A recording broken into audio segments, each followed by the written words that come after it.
Video har'a keessatti kan ilaallu warroonni bilbila qabdan of eeggannoo isin gochuu qabdanidha kan isiniif qabadee dhufe. Egaa yeroo ammaa kana warroonni bilbila harkaa qabdan baay'een keessan bilbila keessan irratti qabeenya hundayyuu harkatti baattaniiti kan deemtan. Akkaawuntiiwwan mana baankiidhaa adda addaa moobaayil baankingii, teeleebirrii fi akkanumallee warroonni sooshaal miidiyaa irratti hojii onlaayinii hojjetan kan akka yuutuubiidhaa, tiiktokiidhaa, akkanumallee weebsaayitiiwwan adda addaa isaan kana hundayyuu kan itti fayyadamtaniiti yookaan immoo banatan bilbila keessan irratti. So bilbila keessan immoo sakkuur gochuun yookaan immoo of eeggannoo gochuun murteessaadha. So video har'aa keessatti kan ilaallu of eeggannoo isin bilbila keessan irratti gochuu qabda kan ilaallu ta'a jechuudha. Of eeggannoowwan kanneen hin gootan taanaan tokkoffaa akkaawuntiiwwan keessan dhabuu dandeessanii kan akka YouTube qabaatan YouTube dhabuu dandeessan, TikTok akkanumallee weebsaayitiiwwan adda addaa akkanumallee yeroon dijitaala ta'uu irraa kan hafee baankiiwwan adda addaa irratti kan bantan moobaayil baankiiwwan adda addaa appilikeeshinoota adda addaa bilbila keessan irratti fe'achuudhaan kan itti fayyadamtan. So isa kana hundayyuu dhabuu dandeessan jechuudha. So bilbilli keessan namaan xalafame yoo kan ta'u taate salphamatti dhageeffattu kan koo wantoota kanneen dhabuu dandeessan. Of eeggannoo isin gochuu qabdan hoo maalidha kan jedhuu fi akkanumallee furmaata isaaniillee kan isiniin dhaqqabu ta'a.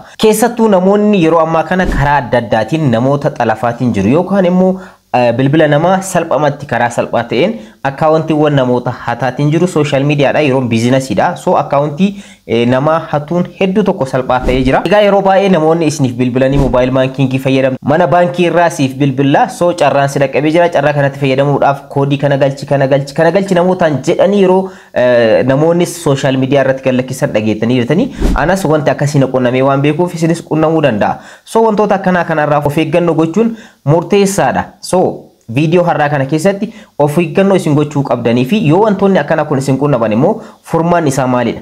Garamitti deemuu qabdan kan jedhu kan ilaallu ta'a.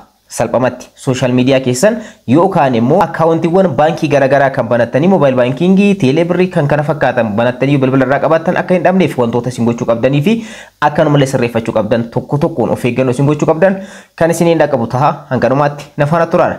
Assalamu alaikum warahmatullahi wabarakatuh. Ashama harka fuunee akkam jirtan dhaggeeffattoonni YouTube channel Soof Maraabbi bakkuma jirtanitti nageenyi kan koo kan jaalalaa fi kan kabajaa isin dhaqqabachaa video har'aatiin of eeggannoo isin bilbila keessan irratti gochuu qabdanidha qabadhee kan isin dhufe. Namoonni baay'een bilbilli kan koo xalafame immoo hin xalafamne yookaan immoo namaan hakta'e immoo hin taane kan jedhu akkamitti adda baafachuu dandeessanii furmaan isaa maalidha wajjin ilaalla. Egaa barnoota teekinooloojiidhaan wal qabate kamiyyuu argachuu barbaadan bakka itti argamtan bakka sirriidha. YouTube channel kana subscribe gochuudhaan gara maatiiwwan keenyaatti dabalamaadha. Video kana immoo like share gochuudhaan hiriyoota keessan dhaqqabaadha. Amma gara barnootichaatti.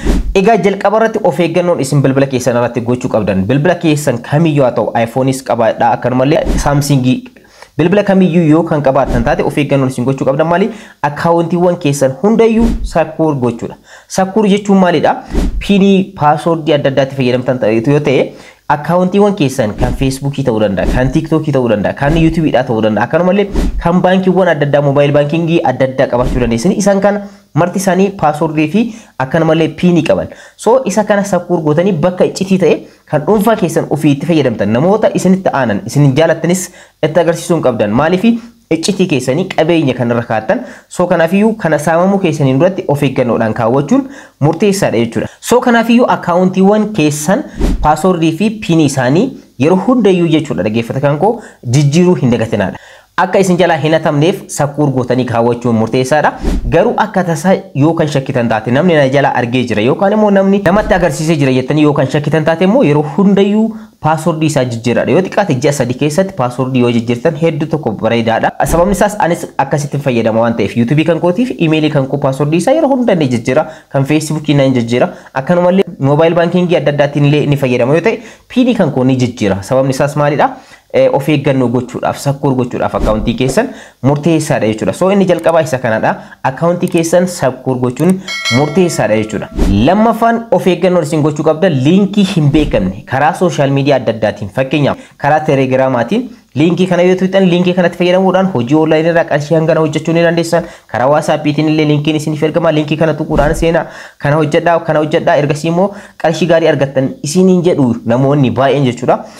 Linkiin akkasii namoota isin hin beekne irraa isiniif ergama. Linkiiwwan akkasii gonkumayyuu tuqxanii keessa seenuu hin qabdan. Sababni isaas hakaroonni siistama ittiin fayyadaman keessaa tokko linkiiwwan adda addaa namootaaf erguudhaan namoonni linkii yeroo qabatanii gara keessaatti seenan hojii onlaayinii hojjedha jedhanii yookaan immoo hojii onlaayinii isa sirreetti jedhanii yeroo ittiin seenan salphamatti namootaan hak ta'uu danda'anii isaan paaswoordii bilbila keessan irratti argamu piinii bilbila keessan irratti argamu akkaawuntii isin qabdan bilbila keessan irraa hundayyuu saamuu danda'anii bilbila keessan guutumaan guutuutti koontirool gochuu danda'a waan ta'eef linkiiwwan akkasii hedduu tokko hattoonni kan itti fayyadamanidha. Of eeggannoo gochuun hin dagatina. Linkii hin taane karaa telegiraamaatiin, karaa waasaappiitiin, karaa adda addaatiin akkanumallee bilbilanillee yoo kan isin haasofsiisan ta'e gonkumayyuu wanta hin beekne linkii isiniif ergame linkii kanatti fayyadamaatii qarshii irraa hojjedha. Linkii kanatti fayyadamaatii seenaa galmaayaatii qarshii hojjedha. Wantoota baay'eetu jira.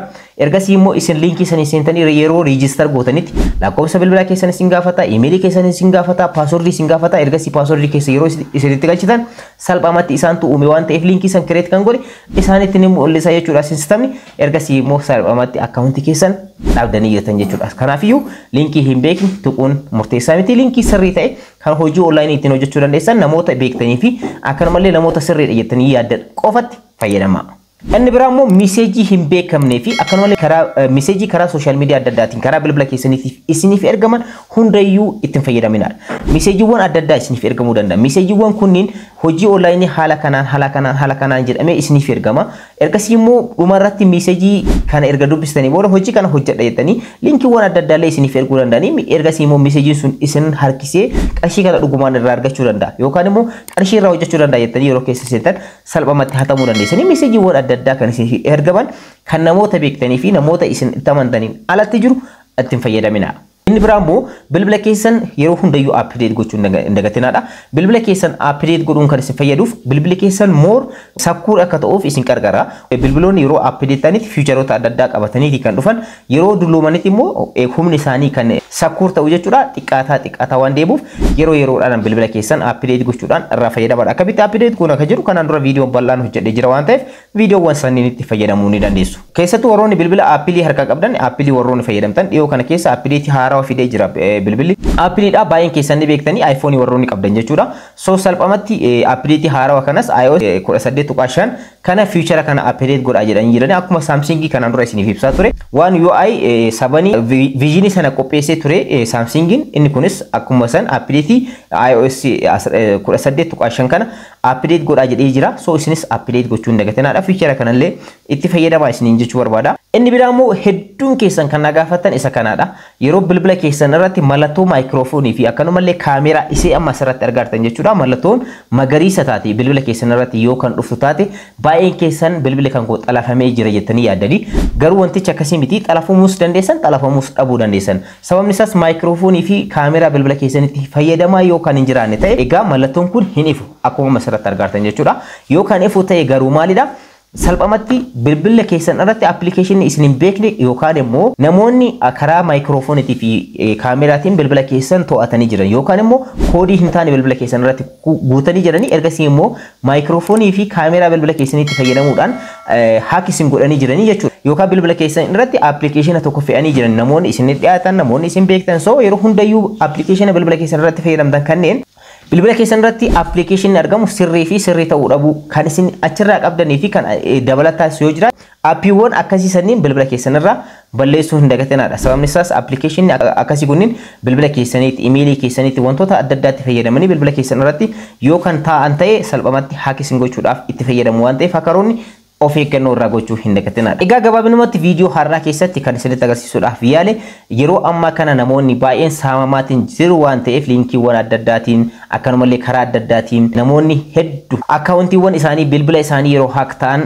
argaatiin jirra. Imeeliiwwan adda addaa namoota irraa hatamaatiin jira. Imeeliin hatame taanaa warroonni yuutuubii imeelii saniin banatanii yookaan immoo tiiktookii wantoota adda addaa ittiin banatanii imeelii ergasii immoo guutumaan guutuutti haak ta'a jechuudha. Kana qofa osoo hin taane bilbila keessan koontirool godhanii yookaan haak godhan ta'e wantoota bilbila keessan irratti argaman hundayyuu argachuudhaaf carraa qaban waan ta'eef of eeggannoodhaan itti fayyadamaa isiniin jechuudhaaf isiniif hojjedhe. Viidiyoon tun hedduu tokko gabaabduudha namootaafis sheer godhaa hedduun tokko irraa fayyadamtu waan ta'eef jechuudha. Of eeggannoowwan isin bilbila keessan irratti gochuu qabdanidha. Kanarraa qabadhee isiniif dhufe yeroo itti aanu immoo viidiyoo itti aanu keessatti immoo kan ilaalu maalidha? Of eeggannoo isin gochuu qabdan karaa namoonni isiniin haak gochuu danda'an karaa kanneen isiniin jedhee jira. Ergasii immoo of eeggannoo isin gochuu qabdaniif wantoota isin sirreeffachuu qabdanillee tokko tokkoon kan isiniin dhaqqabu ta'a. Viidiyoon kan kun kanarraa kana fakkaata akka irraa fayyadamtan immoo abdiin qaba. Warroonni YouTube chaanaalii kanaaf haaraa taatan subscribe, like, share gochuun irraanfatinadha. Yeroo biraa viidiyoo biraatiin wal argina. Hangasitti nagaa hannaa tura.